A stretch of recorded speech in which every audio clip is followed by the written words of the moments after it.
Joining me on this is the Daily Telegraph star columnist Madeline Grant. Madeline, great to have you here tonight. And obviously this was actually a Daily Telegraph event, wasn't it, at the Tory party conference where Nadine Dorries made this claim. It was a brilliant interview with your colleague Christopher Ho. And she was waging war with the BBC. This was unlike any culture secretary I've ever seen before. But is it all talk, Madeline, or are the Tory party now actually finally prepared to take action? Well, let's see, shall we? Because this is a kind of a constant trend that we see during the BBC, that the Tory party tends to, talk about it. You hear tough words, even from someone like Nicky Morgan, who's not one of the kind of classic Rottweiler politicians, said some pretty strong things about the BBC as well. And in the end, it didn't really amount to much. I think not least because it's a giant corporation. You need to have a coherent idea of what you would do, let's say, if you're going to replace the licence fee, how you would do that. And, of course, the government has had a lot of other things on its plate, too. It's like there's bigger things to fry.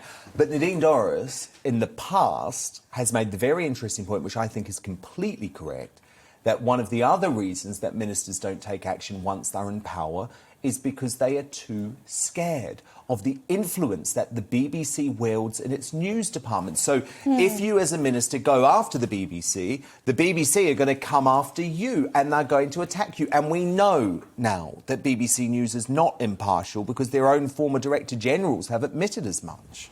Well, yeah, that's right. And there's a huge outsized influence, not just on what the BBC programming says, but also programmes like, say, the Today programme have a huge influence on what goes into every other media outlet too. Everyone, before going to work, a lot of journalists will tune in from 6 a.m, listen to all of the Today programme. I don't know and why that will inform... I don't know why you would. I can't think of anything worse than selling the Today programme, but I know they do. It happens. It's almost like you have to do it. It's a duty. If you edit a newspaper, you have to listen to the Today programme. It's homework for a lot of journalists. And that's wrong, actually, and people have to stand up to it, because that's what results in the groupthink mentality. Because very often, Madeline, I don't know about you, but if you look at a BBC News bulletin, the story that they choose to top with is so often not the story that actually is resonating with the population. And it's often not their own story either. They don't do a great deal of that sort of journalism anymore. But because the BBC News website, which is, I think, actually quite an unfair, disproportionate reach, it's the most visited source of news, they sort of have this role in amalgamating. So they can determine things that the news cycle in all sorts of subtle ways that we aren't so aware of. Of course. And I think that is such an important point, because actually the BBC News, through its website, through its radio stations, through Radio 1 to Radio 4, and of course the big TV bulletins, is so influential. And we know that a vast majority of the people working at BBC News share the same left-wing liberal mindset. And that was obviously illustrated recently in the senior appointment of Jess Brammer, the hard-left journalist from the Huffington Post, who lost her job there and then was immediately picked up by the corporation. Now, I put it to you, Madeline, that if a senior Daily Telegraph journalist lost their job, they wouldn't be immediately parachuted into the BBC. The BBC has a tendency to hire from left-wing outlets. I think that's probably right. I think there's probably... you do get some Conservatives at the BBC, but what's interesting about them is, they become notable by virtue of being the Conservative at the BBC. But to be honest, the BBC does, I think, do its best. But the trouble is that because the pool is quite of one mindset, particularly when it comes to social and cultural issues, I think it's very hard for them to get out of their echo chamber sometimes, because they don't know that they're in it. They don't, there's a real metropolitan slant, and they probably spend a lot of time talking to other people who fundamentally agree with them on all sorts of things, and there's big areas of public opinion that simply aren't represented. And that might not be such a bad thing were it not for something like the licence fee, which creates this sort of social contract element where everyone has to be represented, where you have to give everyone a fair hearing, and if you're not doing that, then people will ask, quite rightly, well, why am I paying this archaic poll tax on having a TV? And particularly younger people... because they can't watch another channel. Yeah. Because people say, oh, they don't have to pay if they don't watch the BBC, but that's not true, because if you're 19 years old and you want to watch Love Island, for example, you have to purchase the TV license. I mean, I don't really tune in to the BBC all that often. It's not something I even considered. I often watch YouTube, or like news on YouTube, which is how a lot of people my age get their news. And I've been receiving these terrifying letters from the BBC, and I've paid it because, you know, it's, you get those. Down. Yeah. They'll hunt you down. I mean, they don't care if you're 90 years old and a World War II veteran. The BBC will hunt you down if you haven't paid up. And I think that's really despicable. Look, I just want to come back to the issue of news, though, and impartiality, because I don't know about you, but for me, the moment when I lost faith with the BBC as a representative news service was over the course of the Brexit referendum. And they have admitted themselves that they were shockingly out of touch with the country. But then they didn't learn their lessons, because they were also shockingly out of touch at the last election in terms of the Red Wall. And so I just wonder if you think there's any hope for the BBC, or is there any way that with this tough talk from Nadine Dorries it can actually be turned around? Or do they, and this is my suspicion, I'm going to be honest, do they want to talk a good game at the moment to get a decent licence fee settlement, and then they'll go on their merry way for another 7 years, hoping that the next time the settlement comes, there'll be a Labour government? I think it's the latter. The licence fee, I don't think is sustainable, whoever's in charge, because of the way that audiences are changing, the way that, as I mentioned, young people are not consuming news in the same way, that they are switching off in their droves.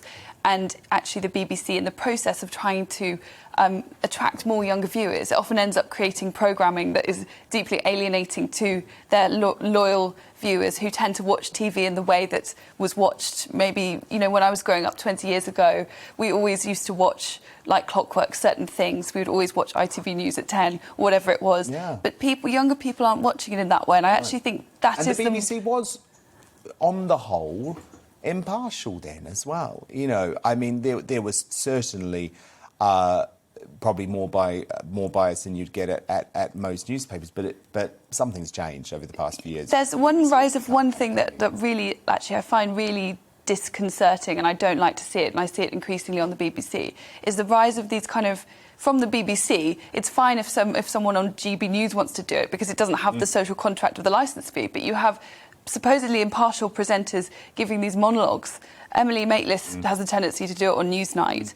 And I watched this, and I just can't believe what I'm seeing, because it looks so very different to what I grew up watching. You wouldn't have been able to guess what the great TV presenters of my childhood were thinking. And you shouldn't be able to guess.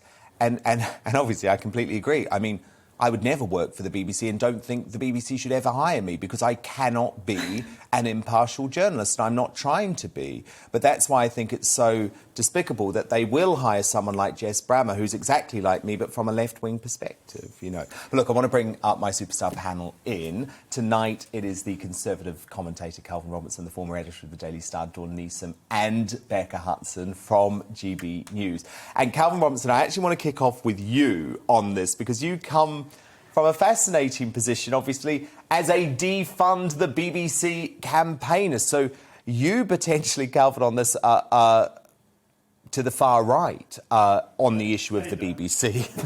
I mean, I'm with you, by the way, I'm with you, but maybe you take a more extreme position than Madeline. You say the BBC it should not be funded. So look, the midterm is coming up for the charter of the BBC next year.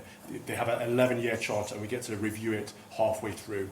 I'm hoping that the government is going to put some consequences in place. I don't know what you're thinking, Madeline, but you know, we've seen some major cover-ups of the BBC. Obviously, the Jimmy Savile thing happened a few years ago, but more recently we've seen the fraud around the cover-ups for Princess Diana's interview and how that was scheduled on Panorama. It's disgusting. It's a major failing from a British institution. There needs to be some kind of consequences, surely. Do you think the government have it in them to implement some consequences during the midterm review? Oh, yeah. Well, no, I think it's too early for them to make some fundamental change, is my suspicion. It's a big undertaking. I think Nadine Dorries is more likely to engage in the kind of hard talk and so on. But to be honest, I think of all the things on the government's to-do list, I don't see this being top of the list right now. No, and that's why it always slips away. That's the issue. Becca Hudson, are you a big supporter of the BBC? No, I think they have lots of flaws, as Calvin's just pointed out, and also, you know, trying to work in a commercial news organisation, I get incredibly jealous of the BBC and the amount of resource that they have and that unique funding. But I wonder if it gets defunded or if it gets minimised in its output, do we not just suffer? Because surely then the plurality of media is reduced and it's more scrutiny on public figures and the government, and it's more journalism and it's more jobs. And so I wonder if kind of a future without the BBC is bleaker than the one we currently have.